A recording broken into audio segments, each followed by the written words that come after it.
Oi pessoal, aqui é a doutora Luísa Perret, tudo bom? Então, queria falar para vocês a questão de açúcar, consumo de açúcar e diabetes. Eu vejo muitas pessoas com alguns equívocos sobre a questão de tratamento de diabetes.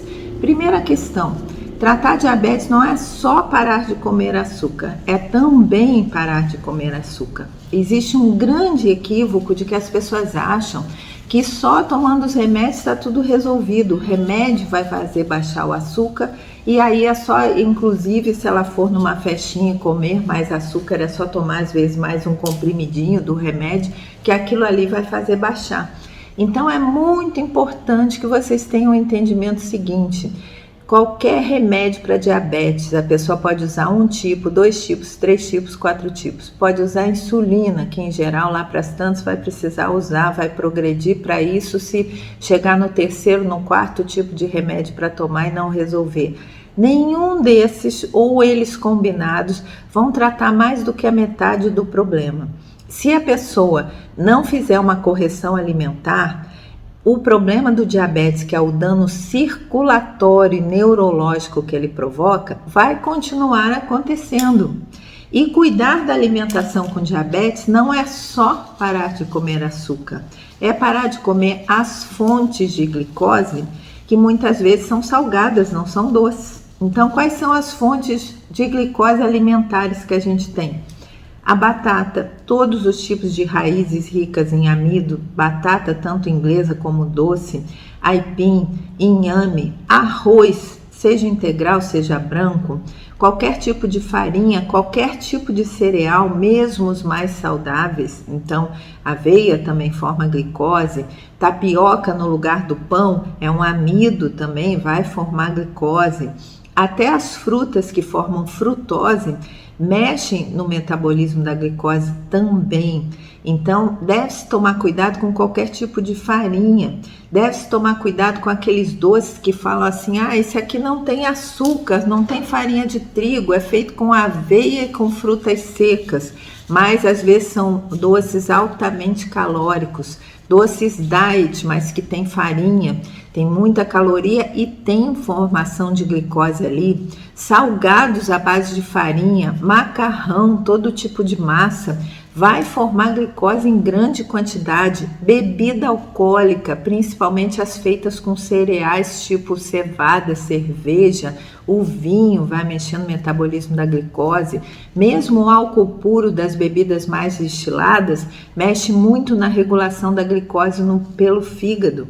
O nosso corpo, além dele ter a glicose que vem direto do alimento, ele tem estoques de glicose que ficam no fígado e formação de glicose a partir de outros alimentos também. Então, por exemplo, se a pessoa come muita proteína porque não quer comer fonte de glicose, aí se enche de proteína. Um homem, por exemplo, que come 1 quilo de carne numa refeição, ele vai estimular o fígado a fazer um mecanismo que se chama gliconeogênese, vai transformar aqueles aminoácidos da proteína em glicose novamente e vai soltar aquilo na circulação, já que o nosso corpo precisa de glicose para uma série de funções, até para o cérebro trabalhar. Então, quando se pensa na regulação da glicose, no caso de uma pessoa diabética, porque essa glicose vai se acumulando, vai intoxicando o corpo, e lá para as tantas o corpo começa a ficar resistente a esse excesso que muitas vezes vem da alimentação. No caso do diabetes tipo 2, que é o mais comum hoje em dia e que é uma das doenças mais frequentes e de maior mortalidade, deve-se pensar em doses adequadas de todos os grupos de nutrientes, que são os carboidratos, que são essas fontes de glicose mesmo salgadas ou doces também, as gorduras e as proteínas. Para isso que o diabético deve procurar um nutricionista que lhe oriente, porque a pessoa nem deve só achar que é só tirar açúcar e às vezes vai se encher dessas outras fontes de glicose pelos carboidratos ou por esses doces diet, refrigerante diet, ou às vezes a pessoa também vai trocar essas fontes por outras fontes alimentares que vão acabar formando glicose no corpo de todo jeito. Então, precisa-se ter cuidado com isso. E também esse cuidado que eu falei, da pessoa achar assim, eu já estou tomando remédio, eu posso comer meu doce, que é o que eu vejo a maioria fazer. Posso comer pão à vontade, que o remédio resolve. Posso ir na festa e me encher de porcaria, que o remédio vai resolver. Não é assim. E aí, qual é a tragédia do diabetes? A pessoa lá para as tantas da vida, às vezes depois de 10, de 20 anos da doença, começa a ter todas as sequelas graves e que às vezes é o que vão matar a pessoa. Insuficiência renal, problemas neurológicos, perda da visão, às vezes a perda na sensibilidade das pernas, às vezes vai precisar amputar uma parte do corpo, um dedo, um pé, uma perna, às vezes vai ter danos cerebrais, aumento do risco de demências, doença de Alzheimer.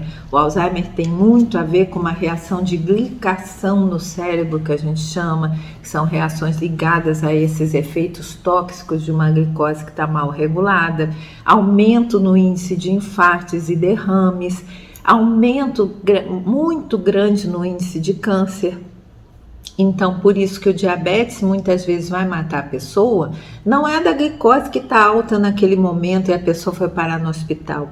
A maioria das pessoas diabéticas morre precocemente, muitas vezes 10, 20 anos antes do que poderia durar o seu organismo, dessas doenças consequentes aos danos principalmente circulatórios que esse excesso de glicose promove. E não precisa ser um excesso altíssimo. Então, às vezes, a pessoa está ali tomando remédio, tomando 2, 3 tipos de remédio, e aí faz o exame de sangue, vai no médico, sua glicose está 130, está 120, sua hemoglobina glicada está em 7, está em 8, está em 6,5, mas os danos circulatórios continuam acontecendo lá. Hoje se sabe que uma glicose acima de 90 já causa dano circulatório, que uma hemoglobina glicada acima de 5,5 já causa dano circulatório.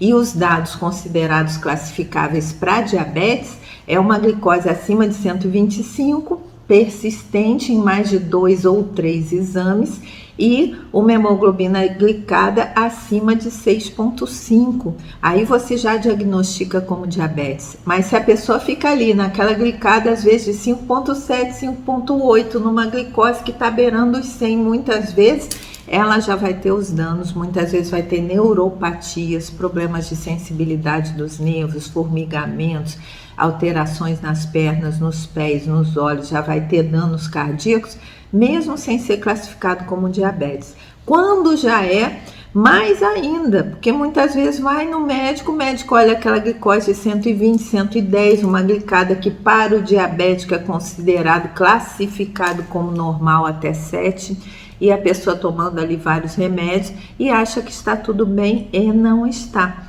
Vai dar complicação ali na frente. Então pensem nisso. Diabetes é metade medicação, deve-se usar e sempre bem orientado por um médico endocrinologista e visto a cada 3, 4 meses seus exames. Nunca fique muito tempo sem olhar seus exames, sem consultar seu médico, porque essa glicemia pode estar toda desregulada e você não está percebendo. O diabetes é uma doença silenciosa. Às vezes esses níveis que estão ali beirando os 100 não trazem grandes sintomas imediatos, vão trazer os danos a longo prazo. Então esse é um cuidado que tem que ter. Faça medicação, faça exames periodicamente, pratique exercícios físicos que você melhora muito toda essa resistência, inflamação, metabolismo da glicose, trabalho do pâncreas no seu corpo, armazenamento, sensibilidade dos receptores à glicose, melhora muito o quadro quando se faz um exercício de preferência diário, mas cuide também da sua alimentação, do seu estilo de vida, cuide muito, olhe muito o que você está comendo de carboidrato, quanto está comendo e também das fontes de açúcar. E aí o açúcar, que é assim hoje o grande vilão, ele tem que entrar ou zero ou muito pouco, ou ocasionalmente, tem que ser aquele brigadeirinho de festa uma vez, vim nunca na vida da pessoa. Não pode entrar todo fim de semana, não pode entrar todo dia, não pode entrar toda hora. A pessoa precisa entender que não só o açúcar, mas essas outras fontes têm que ser muito bem medidas. E o açúcar, por que ele é tão vilão? Porque ele é uma grande concentração de glicose e frutose, sacarose, muitas vezes associado, que é essa associação, e numa concentração muito alta com uma absorção muito rápida, assim como o mel vai mexer do mesmo jeito. Então pensem nisso, que a questão é mais complexa do que parece e que precisa da orientação de profissionais, de um nutricionista e também de um médico endocrinologista. Procurem estar sempre atentos ao seu estilo de vida para que as consequências não venham graves ali na frente. Espero que eu tenha ajudado, um beijo bem grande e até a próxima.